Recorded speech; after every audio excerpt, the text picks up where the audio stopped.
आदाब, नमस्कार। वसीम अख्तर और आप देख रहे हैं द लीडर हिंदी का बरेली बुलेटिन। डिलीवरी बॉय के इस्लाम कबूल करने की उस खबर पर बात करेंगे जिससे खलबली मच गई थी। बताएंगे कि इसमें अब क्या हुआ है। फरीदपुर चेयरमैन शराफत जरीवाला पर किसकी हत्या का मुकदमा दर्ज हुआ, कोरे में कहां कहां वाहन टकराए, कितनी सवारियां जख्मी हुई, ये और तमाम बड़ी खबरों की जानकारी देंगे। साथ में कल साबिर कलियरी के सज्जादा नशीन के साथ कांग्रेसी नेता इमरान मसूद के दरगाह आला हज़रत आने की खबर पर चर्चा करेंगे। पहले आज की सुर्खियों पर नजर।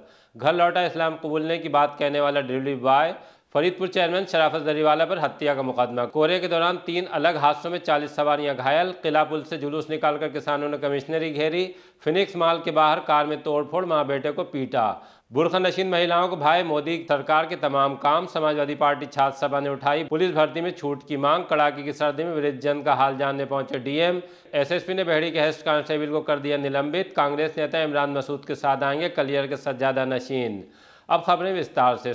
सुभाष नगर में मणिनाथ के रहने वाले आकाश मौर्य ने मुसलमान हो जाने का स्टेटस लगाकर सोमवार को खलबली मचा दी थी। वो पार्सल डिलीवरी करता है। 4 दिन पहले पत्नी और 3 माह की बेटी को छोड़कर इज्जतनगर में मठ लक्ष्मीपुर निवासी दूसरे समुदाय की प्रेमिका के पास चला गया था। आकाश ने फेसबुक आईडी पर अपनी फोटो को स्टेटस पर लगाते हुए लिखा था कि आज मैं मुसलमान हो गया। उसके इस्लाम कबूल करने का स्टेटस लगाने से परिवार सख्ते में आ गया। परिजन सुभाषनगर थाने पहुंचे। उसकी प्रेमिका पर जबरन धर्म परिवर्तन करने समेत तमाम गंभीर आरोप लगाए। ये भी कहा कि प्रेमिका फोन पर धमकी दे रही कि अगर कुछ किया तो आकाश के टुकड़े करवा दूंगी, न तेरा रहेगा और न मेरा। सुभाषनगर पुलिस जांच में जुट गई थी। इंस्पेक्टर ने द लीडर हिंदी को बताया कि आकाश मौर्य वापस घर लौट आया है। इस बाबत पुलिस ने अभी प्रेमिका या किसी और के खिलाफ कोई कार्रवाई नहीं की है। फरीदपुर चेयरमैन शराफत जरीवाला पर हत्या का मुकदमा। नगर पालिका परिषद के चेयरमैन शराफत जरीवाला मुसीबत में फंस गए हैं। उन पर घर में काम कर रहे मजदूर को धक्का देकर मार डालने का इल्जाम लगा है। हत्या का मुकदमा भी पुलिस ने दर्ज कर लिया है। थाने के रामपुरा गांव की रीना का कहना है कि उनके पति नरेंद्र मौर्य चेयरमैन के घर लिंटर की शटरिंग खोलने का काम कर रहे थे। उनके साथ गुड्डू और मोरपाल इत्यादि भी थे। चेयरमैन ने जल्दी काम करने को लेकर अभद्रता की। विरोध करने पर नरेंद्र को धक्का दे दिया, जिससे वो नीचे गिर गए और बेहोशी की हालत में उन्हें अस्पताल ले जाया गया, जहां डॉक्टरों ने मृत घोषित कर दिया।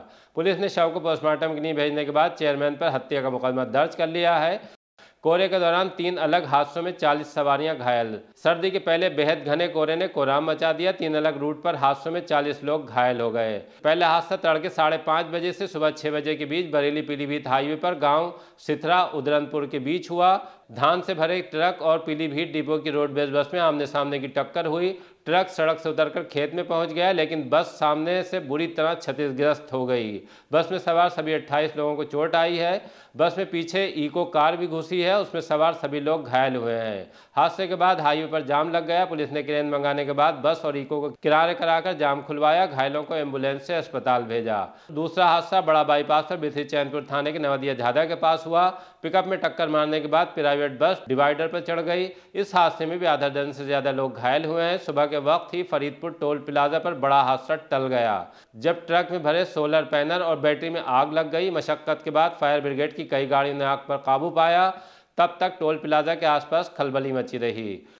किला पुल से जुलूस निकालकर किसानों ने कमिश्नरी घेरी। अपनी 1 दर्जन से ज्यादा मांगों के लिए किसानों ने सेठ दामोदर स्वरूप पार्क में बेमियादी धरना शुरू कर दिया है। इसके लिए किला पुल से जुलूस निकाला गया, उसके बाद कमिश्नरी का घेराव किया। किसान नेताओं का कहना है कि गन्ना मूल्य का भुगतान नहीं हो पाया है और न ही सरकार ने अब तक गन्ना मूल्य घोषित किया है। चेतावनी दी कि अगर मांगों का निस्तारण नहीं हुआ तो धरने पर बैठे रहेंगे। फिनिक्स मॉल के बाहर कार में तोड़फोड़, मां बेटे को पीटा। पीलीभीत बाईपास पर फिनिक्स मॉल के बाहर कार चालक और उसके साथी गाली गलौज कर रहे थे। इसी दौरान प्रभात नगर की रहने वाली कल्पना जैन ने विरोध किया। वो अपने बेटे अंश और वंश जैन के साथ शॉपिंग करने के लिए आई थीं। उनके विरोध करने पर कार चालक और उसके साथी गुस्सा हो गए, मारपीट करने लगे, कार में तोड़फोड़ भी की। अंश और वंश के गले से सोने की चेन भी तोड़ने की बात कही गई है। इज्जतनगर पुलिस ने तहरीर पर मुकदमा दर्ज कर लिया है। घटना का सच जानने के लिए सीसीटीवी देखेगी। बुरखा नशीन महिलाओं को भाई मोदी सरकार के काम। भारतीय जनता पार्टी अल्पसंख्यक मोर्चा के आह्वान पर सेठ दामोदर स्वरूप पार्क में जुटी महिलाएं मोदी सरकार की योजनाओं कामों से बेहद खुश नजर आईं।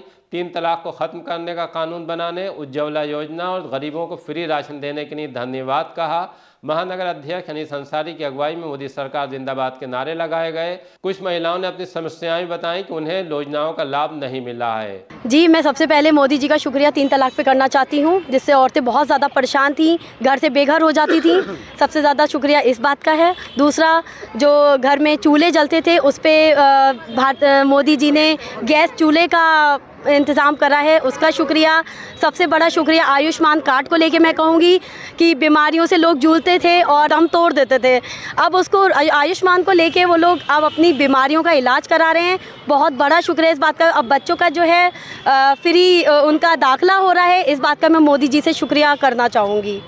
छात्र सभा ने उठाई पुलिस भर्ती में छूट की मांग। कलेक्ट्रेट पहुंचे छात्र नेताओं का कहना था कि सामान्य और ईडब्ल्यूएस वर्ग के लिए आयु सीमा 18 से 22 वर्ग है। इस वजह से लाखों युवा जो 2018 की भर्ती में अल्प आयु होने के सबब आवेदन नहीं कर पाए थे, अब इस बार भर्ती में उम्र ज्यादा होने पर शामिल होने से रह जाएंगे। सभा ने डीएम के माध्यम से मुख्यमंत्री को ज्ञापन भी भेजा है। इस दौरान गौरव मिश्रा, सुमित सिंह, शिवम मिश्रा इत्यादि मौजूद रहे। कड़ाके की सर्दी में वृद्ध जान का हाल जानने पहुंचे डीएम रविंद्र कुमार ने सर्दी के तेवर देखते हुए रामगंगा चौबारी में वृद्धा और कुष्ठाश्रम का निरीक्षण किया। वृद्ध जनों से बात करके उनका हाल जाना, सुविधाओं के बारे में जानकारी ली। साथ मौजूद अफसरों से कहा कि दोनों आश्रमों में निवास करने वालों का अच्छी तरह से ख्याल रखा जाए, उन्हें किसी तरह की दिक्कत नहीं होनी चाहिए। डीएम ने वृद्धों को कंबल भी बांटे। इस दौरान एसडीएम सदर रत्निका श्रीवास्तव, समाज कल्याण अधिकारी मीनाक्षी वर्मा इत्यादि अधिकारी मौजूद रहे। एसएसपी ने बहेड़ी के हेड कांस्टेबल को कर दिया निलंबित। आदेशों की अवहेलना करते हुए हेड कांस्टेबल संजीव कुमार ने ना तो मालखाना का चार्ज लिया और ना ही मालखाना रजिस्टर में कोई प्रविष्टि अंकित की।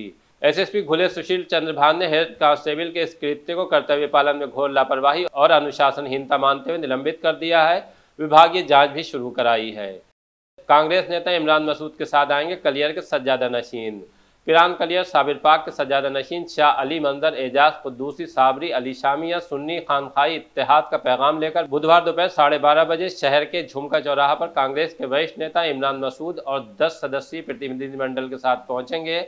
यहां इस्तकबाल के बाद दोपहर 3 बजे दरगाह आला हजरत और उसके बाद शहर की अन्य खानखाओं में हाजिरी देने के लिए जाएंगे। दरगाह के मीडिया प्रभारी नासिर कुरैशी ने बताया कि सज्जादा नशीन अली शामिया दरगाह आला हजरत पर दुनिया भर में अमन, सुकून और आपसी भाईचारे की दुआ करेंगे।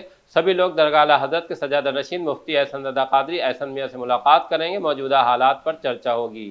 आज के बुलेटिन में बस इतना ही। इसी तरह के ताज़ा अपडेट जानने के लिए जुड़े रहें द लीडर हिंदी, खरी बात मजबूती के साथ। हमारी गुजारिश है कि अगर हमारे चैनल को सब्सक्राइब नहीं किया है तो ज़रूर कर लें।